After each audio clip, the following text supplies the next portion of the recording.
Mga kailangang gamitin sa pagtatanggal ng glass sa aquarium.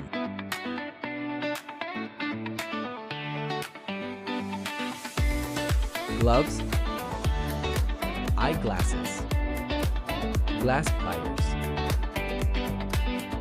cutter, brush, spare glass, recycled tape. Lagyan ng sapin sa ilalim ng salamin para maiwasang mabasag ang ibabang glass nito.